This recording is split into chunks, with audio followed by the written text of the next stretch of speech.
Okay, this evening we're in Colossians chapter 3, verses 5 through 9. Putting off the old. Putting off the old. I'm sure all of you remember the day. I don't have a specific day in mind, but the day in which you used to wear a certain style or type of clothing, and it went out of style, and so you no longer kept wearing that particular article of clothing. As you probably know, all you had to do was keep that clothing because it's probably come back in style now. I was amazed to see several years ago, the old bell-bottom jeans, they're back in style now. So, but anyway, Paul's talking about to put off the old. In Colossians chapter 3, verses 5 through 9, he says, "Therefore, put to death your members which are on the earth, fornication, uncleanliness, passion, evil desire, and covetousness, which is idolatry. Because of these things, the wrath of God is coming upon the sons of disobedience, in which you yourselves once walked when you lived in them. But now you yourselves are to put off all these, anger, wrath, malice, blasphemy, filthy language, out of your mouth. Do not lie to one another, since you have put off the old man with his deeds." So he really goes through a litany of various kinds of sins. Some of them would be considered sins of the flesh, and some of them would be sins that while you commit them, they're not sins of the flesh in one respect.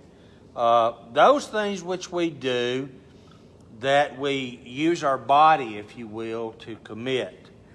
He talks about fornication. Obviously, when two individuals who are not married decide to engage in a relationship that is not appropriate, then it is called fornication. And so, that certainly is not something that two individuals should do.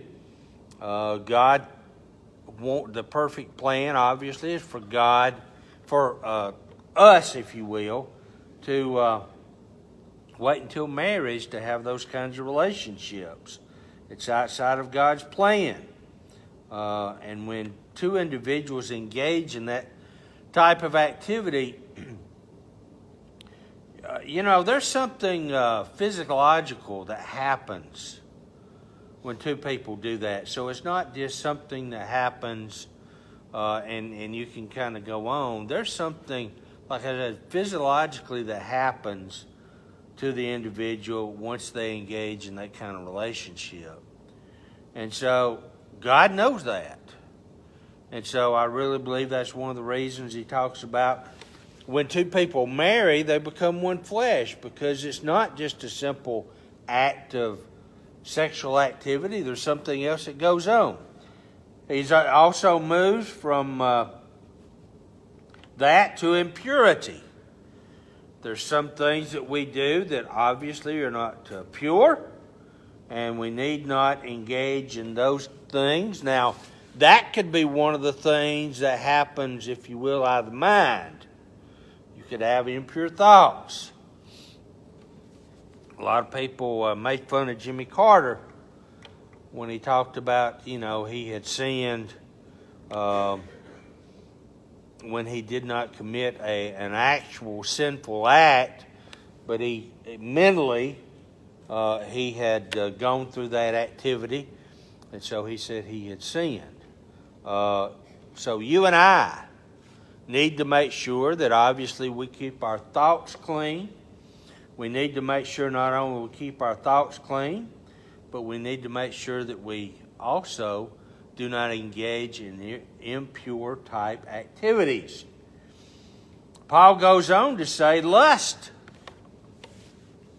Jesus said if you kill someone, basically, thinking about that, you have committed murder. Well, if you sit there and dwell on lust and think about an individual and that kind of activity goes on, then you have committed adultery or, in some cases, fornication. So you have engaged in something sinful because you have decided to do something, engage in that train of thought, and it's not good for you. And so it's sinful. So lust, evil desires. Evil desires. I don't even really need to go here because all you got to do is turn the TV on and you see evil activity every day. And I don't know. I'm bewildered at why individuals decide to sit there and take guns into schools, take gun into grocery stores, take gun into other places, churches, and decide to kill innocent individuals. I don't, and it comes down to, in my mind, evil. You can't tell me somehow or another, someone who doesn't have basically Satan controlling their strings, there's no reason someone would do that other than Satan has somehow or another pulled their strings and they're acting on something that Satan wants them to do. I mean, we all know that killing a bunch of innocent elementary school kids, you can't justify, you can't find a reason that somehow or another that would somehow or another be appropriate. And of course, we know the other day was not the first time. We've had other instances. And so it's evil desires, things that, Satan sits there and gets us to dwell on. And so we don't need to go there. What did Jesus do when he tempted? What did Satan do when he tempted Jesus? He tried to get him to do things against the Father's will. One of which was, why don't you just jump off the pinnacle of the temple? You'll be all right. The angels will catch you. So he's misquoting Scripture, and he says, if you do that, it'll be all right. And Jesus told him, don't tempt the Lord thy God. And so there Satan is trying to, mix things up. He did the same thing with Eve. God told Adam and Eve, do not partake of the fruit of good and evil, or else you will surely die. Satan comes along, begins to kind of twist things around a little bit, and convinces Eve it's all right. God knows if you partake of that you're going to be like him, and that's why he doesn't want you to have that fruit. God gave Adam and Eve a choice. That's the reason he put that tree there, to give them free will. So if they chose, you know what? Did I mention this morning? I know what's best for me. I know what I want to do, and therefore I'm going to do it. And that's exactly what they did. So evil desires. Lastly, in this list, in this section, he says greed, covetousness. You have it, I like it, and I think I'm going to go and do whatever I have to do to get me one. Idolatry. It's obviously going after and looking to things that are not within God's plan for you and I. We want the world. And so we see something another that's nice. Our neighbor has it. I want one for me too. In fact, if I can, I'll get one better and bigger than they have. I'll show them.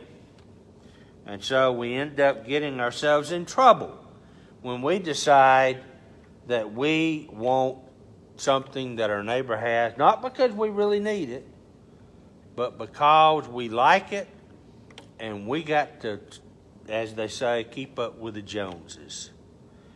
And so we fall into the trap of covetousness. I want it. Secondly, we see that he says we need, which we covered, but put away the sinful desires. Why? Well, we will subject ourselves to God's wrath. He tells us in that passage. He says to put away these things. Because of these things, the wrath of God is coming upon the sons of disobedience. Who are the sons of disobedience? Those who are following after their father, the devil. It's what we read last week. They're following after their father, the devil. And so if you and I decide to follow those things, we're going to suffer God's wrath. That doesn't necessarily mean that we're going to have great calamity come upon us, but we are going to, if we are God's child, He will punish us. As I mentioned this morning, when you were growing up, Mama told you to do something, you best do it. Or else Mama's going to let you know that that was not the right path you took, and therefore, now did she decide that she was going to punish you because she did not like you? No. Did she decide that she was going to punish you to somehow or another do something so that you would just dislike her the rest of your life? No. When your father, dad, decided to somehow or another punish you because you were disobedient, did he do that because he was a mean old man? No. He did that because he loved you. It's like if you and I decide that we're going to put our hand on a hot stove when we're little, we might get it smacked. We might get our rear end, spanked. And they did that to obviously help us understand that is not what we need to do, because it can hurt us. And so if we do these things, we can face God's wrath.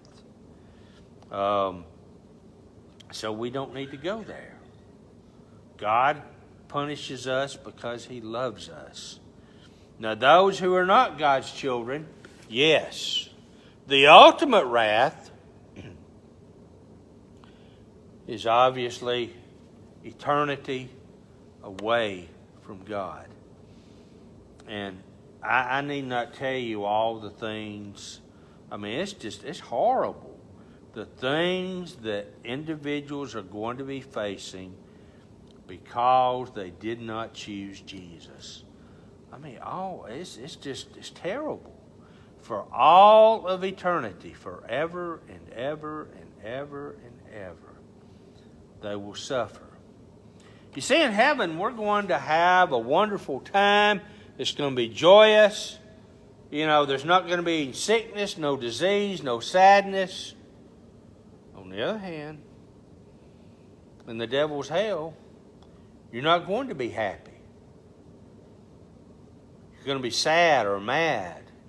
There's going to be all kinds of sicknesses and illnesses. You're not going to be having a great party with your friends. I hear individuals from time to time talking about, well, I'm just going to have a great big party. No. You will not like each other. They're not going to be your friends in hell. Your loved ones, I do not believe that they're going to even be, you will not probably recognize them as your loved ones in hell. I don't have anything really substantiate that, but if we take heaven as a place that we recognize everybody, if you do the converse of that, you have a place where you do not know anybody. So it's going to be a sad place.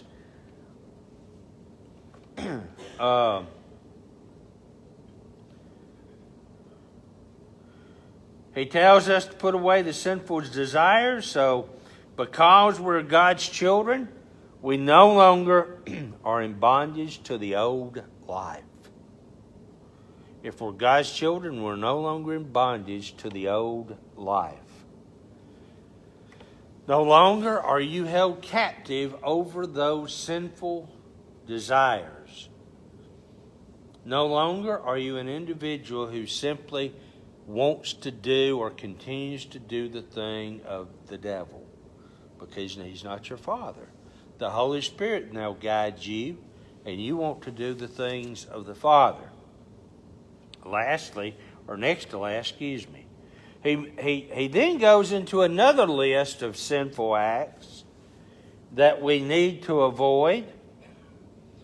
And this, as I was studying, it kind of related these to like filthy rags.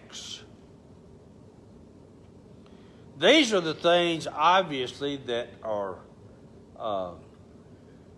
just one of the things that God just really does not like to look upon. Anger. Now, the Bible tells us to be angry and sin not. So, it's not that we may not get angry, but we can get angry to the point that we sin. Jesus obviously was not very happy with the money changers, and he ran them out of the temple. But we know Jesus never sinned. But you and I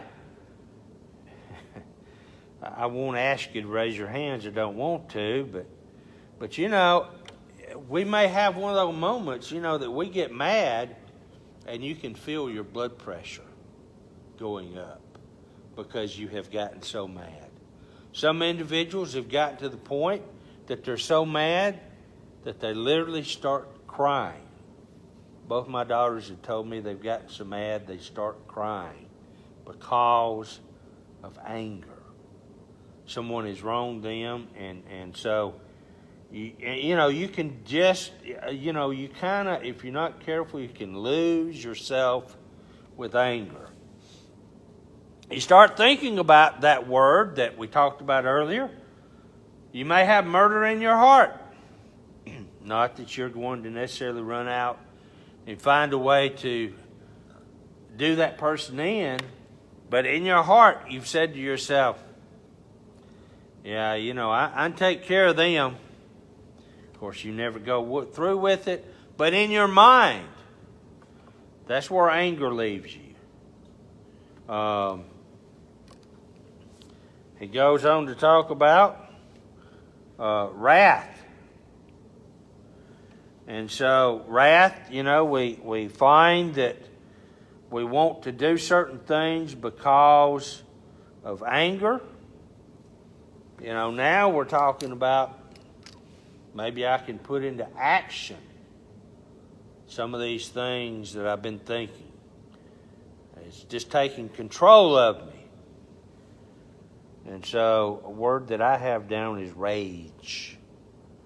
Rage.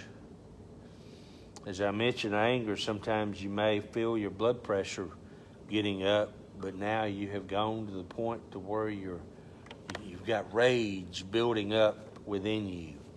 Someone has wronged you. You will not let it go by. You will try and find your place to where somehow or another you can somehow get revenge. You are that angry. Another word, which is closely related to the first two, malice. The word I have down beside is to cause harm. Now we really want to go through with these plans. Well, they did this to me. Wait a minute. I know where they parked their car. I'll slash their tires. I'll do something, you know, so that they understand they have touched and they have messed with the wrong person. And so malice. Slander. Now, I did not watch the trial. Obviously, when I turned the TV on, I saw excerpts of it. I do not want you to raise your hand if you watch the Depp Heard trial, but you know that thing went on for weeks. I think it was a total of like 6 weeks that thing went on. Both accusing and both rebutting and all this kind of stuff each other. And so, each one claimed that the other slandered the other. I'm going to say things about you to other people somehow or another to try to ruin your good name. You have messed with me long enough. Now you are in for it. If I can write something and somehow I have Facebook, I have, internet, I have Twitter and all these things, and now I can type all this stuff out there for everyone to see and tell them what kind of person you are. And so if I can, I will try to ruin your life. And so slander, he said, that is not where we need to go either. Lastly, filthy language.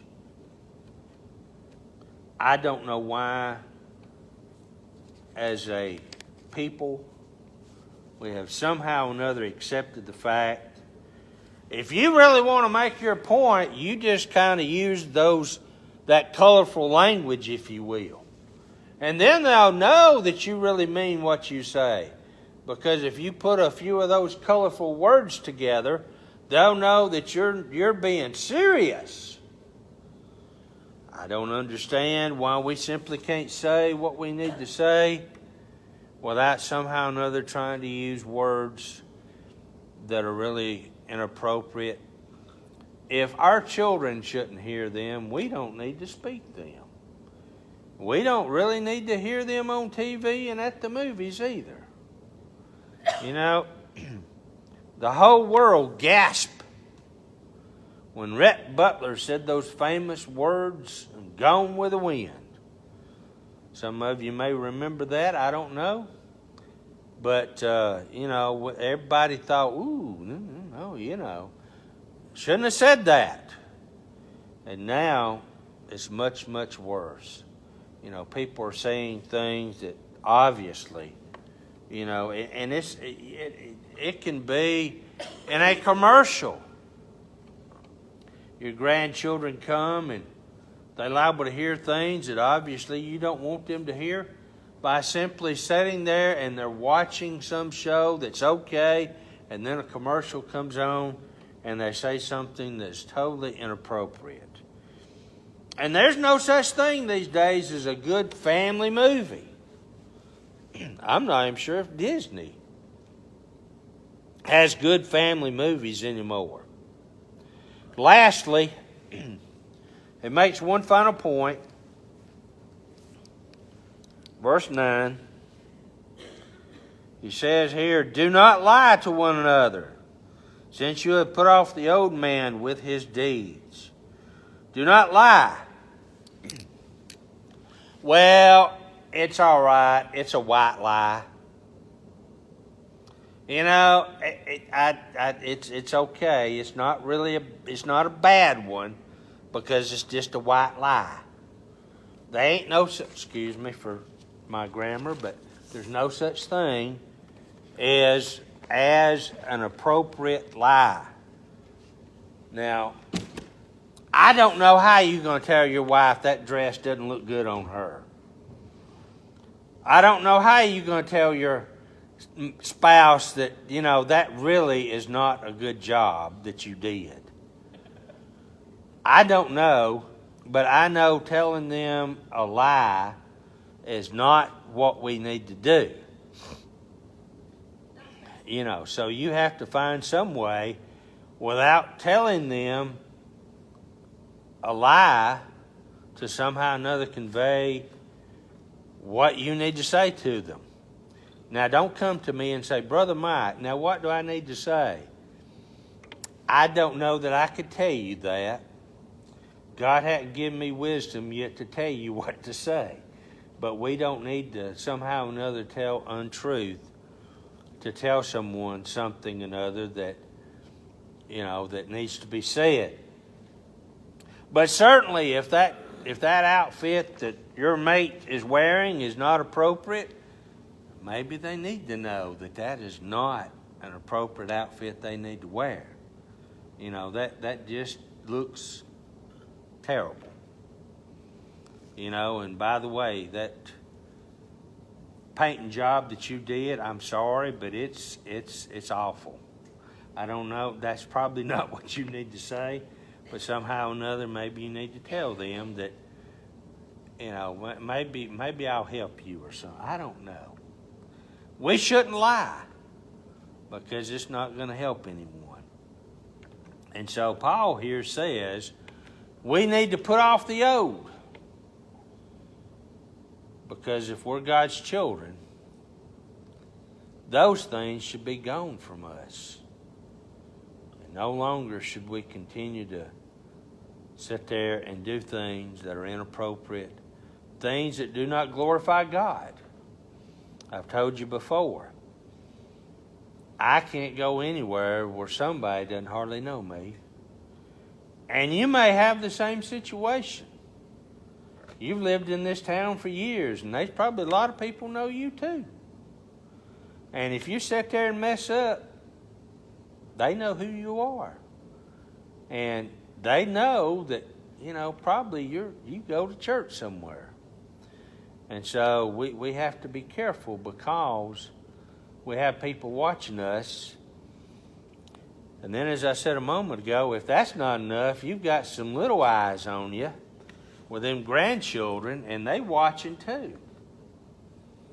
I don't know what name you go by, but is Papa and Granny doing right? And so we need to do what